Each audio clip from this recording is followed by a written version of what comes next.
বিদ্যা শিক্ষার উপর ইসলাম অত্যন্ত জোর দিয়েছে। শিক্ষার মাধ্যমে মানুষ ইলম হাসিল করে।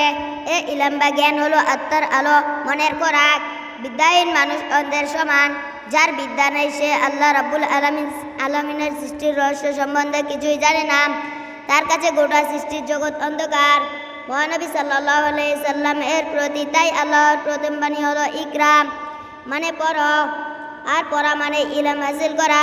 এ ইলম বা জ্ঞান অর্জন ছাড়া নিজেকে জানা যায় না, আল্লাহকে চেনা যায় না, আল্লাহর অসীম কুদরত বোঝা যায় না। এজন্যই আল্লাহ পাক মানুষকে প্রথমে বিদ্যা শিক্ষার কথাই বলেছেন, মানুষকে পড়তে বলেছেন। রাসূলুল্লাহ সাল্লাল্লাহু আলাইহি সাল্লাম বলেছেন, জ্ঞান অর্জন করা প্রত্যেক মুসলমানের জন্য ফরজ বা অবশ্য কর্তব্য। তিনি আরো বলেন, বিদ্যা অর্জনের জন্য যে বাড়ি থেকে বের হয় সে আল্লাহর পথেই চলেন।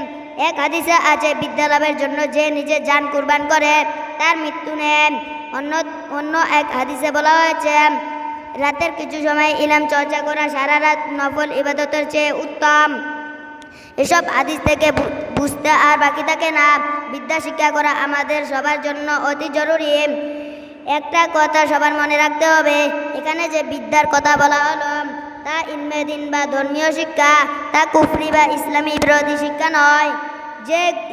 যে শিক্ষা গ্রহণ করলে ইসলামকে জানা যায়, আল্লাহকে জানা যায়, তাই ইলমে দ্বীন। যে দুনিয়া ও আখিরাতে মঙ্গলের দিশা পাওয়া যায়, আল্লাহর সৃষ্টি রহস্য সম্বন্ধে জ্ঞান জন্মে ফুলের মতো সুন্দর করে জীবন গড়ে তোলা যায়, সে শিক্ষা অর্জনের জন্য ইসলাম তাকিদ দেয়। যে শিক্ষা আল্লাহ ও তার রাসূলকে ভালোবাসতে শেখায় না, কিংবা সুখ শান্তি ও চরিত্রবান হয়ে গড়ে উঠতে সাহায্য করে না, সে শিক্ষা কোনো শিক্ষাই নয়, তাতে মানুষের মূর্খতা ঘটে না।